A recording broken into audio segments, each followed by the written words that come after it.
So how Sandy went from making 14K a month, working 60, 70 hours a week to now making how much? 20K? 20. 20K a month, consistent 20K a month last 1 year, right? Working 30 hours Yeah. a week. Mhm. So Sandy, welcome in. Happy to have you here. Right. How's it been Thanks. so far? So great. So great. So great. Yeah. Well, you Working probably less, yeah, working less. taking fewer calls. Well, more time with the family now because you had some family issues going on. We won't share about it because it's personal, but you've been able to do some family stuff, I guess, here and there, you know? Yeah, I wouldn't be able to otherwise. There's no way I would be able to balance it all. Well, can't complain. You're making more money right now and what? You're working less hours. So before you met me, like what were you making? You're doing fairly well though, right? Yeah, I was at 15K consistent for the last 2 months prior to working with you. Yeah. It went from 10, consistently 12, 12, 12, 15, 15, and I didn't know how to scale it or make more money. But a So lot of people will stay comfortable. Why did you decide to do it though? Why did you decide to work and get some outside help from someone? when you are making that income, when you're making 12, 15K, you realize that that's there's a higher bar. Yeah. You recognize that, well, if I can do this, why not? Why not do more? But I don't know how. I Yeah. don't know how to get there. But another question would be like, what pushed you so hard? Because you were working like what, 60, 70 hours a week. Even so we got you to 20K a month, right? With the same offer, working 60, 70 hours a week. And I told you, hey, like now it's come to the point where I need to teach you how to work less hours and actually make more money consistently, right? Because you were like getting burnt out and you're like, I don't want to talk with these people anymore, which makes sense, right? It's a strong B2C offer. I guess like why did you decide to work that hard, like working 60, 70 hours a week like that? Well, first and foremost, I wanted to see if it worked. I Okay. wanted to see if it worked. I was like, let's see if this works. Because my history is in sales and marketing, but that's in person, never online. So then I started, closing in a high ticket and I pushed the envelope because if I hadn't pushed the envelope, I would never have known. So the expectation of coming into high ticket and closing and taking what 5 to 7 calls a day and making 10K a month consistently, it's not realistic to me now after experience what I have. So I just was like, fuck it, let's do it. Let's push the envelope, see if it works. And once it started working, I wanted more. Yeah. And the dream, people sell the dream, right? Like take 2, 3 calls a day, take a sip of cocktail on the beach and make 10K a month. I do believe that that's possible until you have mastery, though. You need to have Yeah. mastery because now you're in a position where you can do like take 2 or 3 calls a day and still make 10K a month. It's actually hard for you to not make 10K a month that you actually go broke, you know? So you're in a very, very Right. blessed, really good situation because of your skill set. But when you're working with me, like what was going on your calls like after like you started working with me, like what was going on your calls, like people giving you objections, like all that, like what was going on? I implemented all of your material within the first week, or as much as I could. I remember that. Yeah, I was like I gave you one, you were one of those students again, like I gave you one thing, you made 10 out of it, you know? Had to. There's no reason not to. Like if you're given, I don't know. If your goal is to master it, you have to do the work. And if you don't implement the skills, then you're never going to get there. So I'm older. I mean, I don't know if you Are you know that, sure? but We don't know, you I, know. I Asians don't I'm raise, older. don't know. I'm Asian still raising. So in order for me to do that, I have to drill it, and you coached us to drill it. You got to memorize. You got to memorize. You got to memorize it. So I drilled it out loud, and implemented it, and I went from 15 to 20 in the same month. Yeah. I mean, it's good because sometimes like people be like, "Oh, memorizing scripts," but like I'm coming from a perspective. What would a dumb person do? A dumb person would just memorize it and just drill it down to the spot, you know. But at, here's the thing. I don't know if it happened for you, but once you start memorizing it, right, in the beginning you don't understand, but at one point as you do more calls, it starts clicking and be like, "Oh, I know why I'm doing this now." Like, did it ever come to a situation like that, or just like still doing just mechanically? Well, once you do it mechanically and realize it works, like shit, that worked. That's when you know that you can continue to implement. But so many people will do it out loud. They'll read it, they memorize it, but they don't do it and they don't practice it in their calls.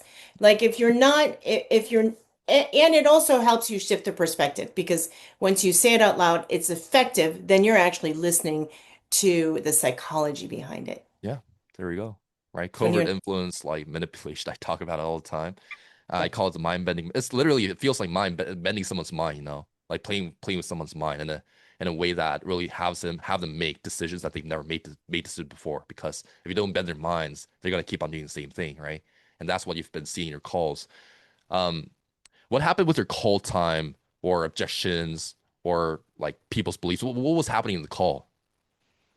So funny. Mm. So my calls went from, solid 60 minutes plus. And when you're taking that many calls, it's exhausting. Yeah, I went from that to max 45, closed, paid, done.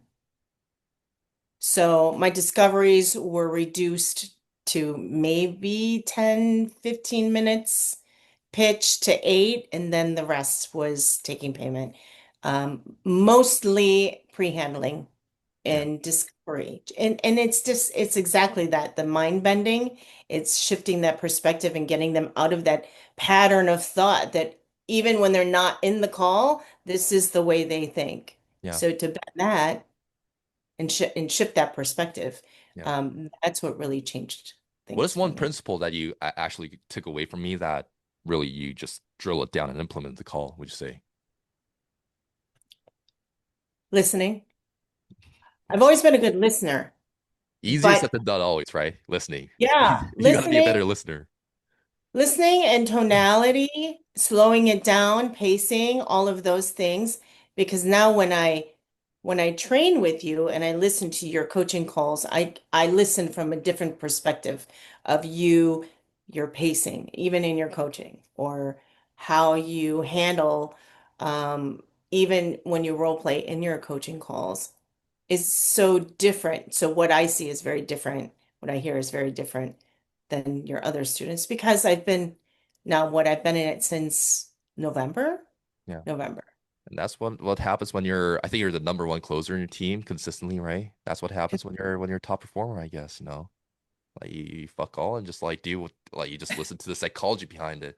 I'm telling you, like, I mean, this is people think it's all made up, but once you get so good at sales, you know how to read people like inside and out. Immediate- Immediately. Yeah. I'm not teaching about, I do teach about word tracks, right? I told you to memorize it, but the key principle I wanted to implant on you, and you probably remember, is like how to read human beings, how to decode them and sell based on that, and how to subliminally shift their beliefs, without them even knowing that they're falling through a process here.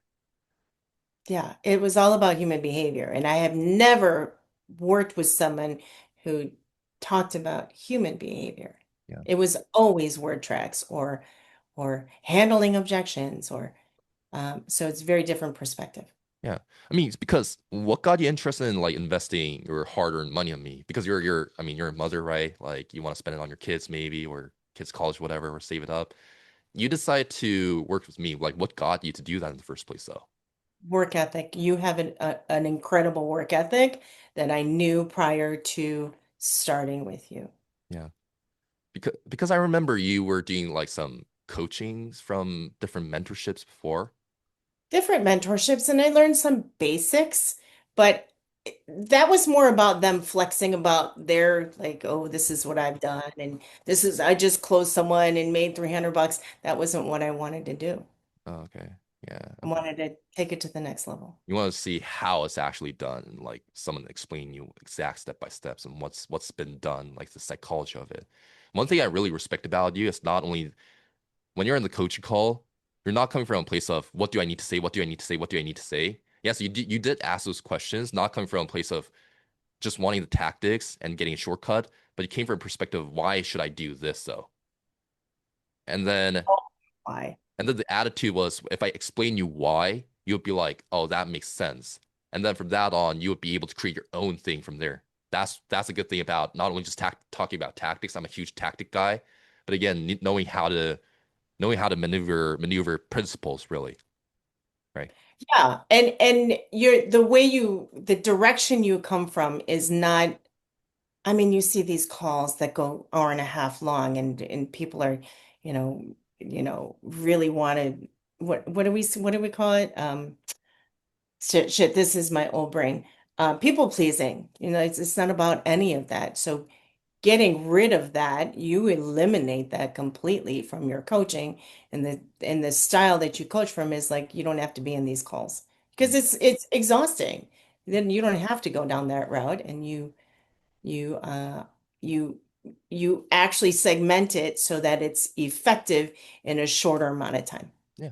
And you That's made a what good point because people pleasing is people think people pleasing, and usually what coaches do is like, oh, stop being a people pleaser. You're being a people pleaser over here. But if I toot my own horn here for a second, but I talk about why, like in certain tonality, why this is a people pleasing tonality.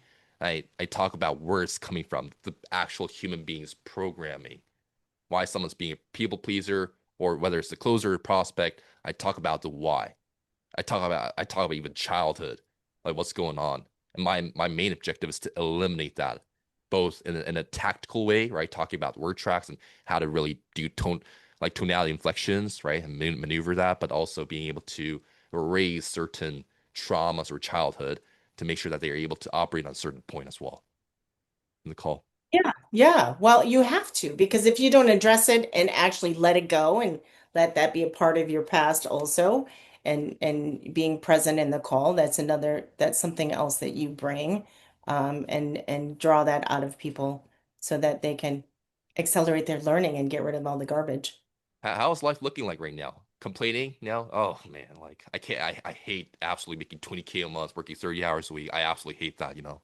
Oh, I have time. I got a puppy too on top of it. So like Wait, I can't not only a daughter now, now you have a puppy. I have a puppy. You have too And much. and Sadly, you have too much time in your hands now. You have too no, much time no, in your no. hands. It's a lot of fun. It's fun. It is now fun. I enjoy it. I mean, I've enjoyed it for a while. I've been enjoying it for a while, but I think once you relax and learn how to enjoy the process and find the right people to work with. Yeah. Is there anything you would want to say to these skeptical mofos that are on the fence, or anyone who's been doing some other coaching programs or whatever? You have anything to say about them? I mean, first and foremost, you're the best. I definitely paid her money, by the way, to make her say Yeah, well, that. um, Let me hear his voice. I mean, there's plenty of other people out there. Um, but to come from a perspective, I think the personal growth element that you bring, that people don't even realize it. People in your training don't even realize that you're addressing their personal, how what they're doing in this coaching program is accelerating their own personal growth in their own lives and making money at the same time, which then in turn it's cyclical, right? You bring that, and I've watched you take closers that I've worked with that I mean I honestly I wouldn't want to work with them just because it is a lot. It is so much to almost deprogram, Yeah. almost deprogram, Well, you Sandy, know? I guess I proved you one thing wrong was like you told me female closers. Oh man. But every Listen. look, Sandy, but every female closer, because Sandy's a coach for sales, sorry, Mind Bender Method right now. Every female closer that I brought in, they're all successful. They're all successful. They're all fucking crushing it. Yeah, they're way more successful. Even the if you think about it, they're a little bit more successful than the guys. If you think about it. 1 month. It took you 1 month. I'm going to say 30 days. When you apply it and you are present, 30 days. Yeah, 30 30 days, days to and I get think to like 9K. three female closers literally hit almost like I mean one of them hit exceeded 10K, the other ones were doing 8.2K, the other one was doing like 9.2. Oh, actually, two of them actually surpassed 10K a month. Noelle and Robin, they both. Victoria, she hit like 8.2K. Close. Yeah, She's very, very almost close there. to that. She's very close now. She's very close this month, so she'll hit And it I soon. worked with them all. And I didn't want to work with them. Love Oh y'all, my gosh. but I love you all, but I come from a different place too. Okay. And you have a balanced approach. I'm not that balanced. Yeah. Well, it's a fun thing, I guess females do like to listen to Chad, right? Is that a fellow female? Maybe, I don't know. Maybe, I don't know. But we'll end it to that. Any last You know, words? All good? it's not even that. I mean, they all respect me, but there's just something about you that I honestly can't even put my finger on. But No. I've made sure that everyone that I know comes to you when they really want. And you know what? There's the other part of it. Like if you have to be committed, you can't come into any coaching, but particularly yours, and not have that full-on commitment. And I think people realize that. They were all in. They've been in for at least a year, and haven't gotten to the level until they started working with you. Yeah. Well, And I can't pinpoint it. I can't pinpoint it, but yeah, doing great things here. I mean, thanks for the ego inflation, but all of you guys really, Don't need it. I'm from doing the it from anyway. the from the deepest of my own heart, you guys all put into work. So yeah, if you guys have any questions, you can reach out to Sandy or reach out to me, and have a good one. Ciao.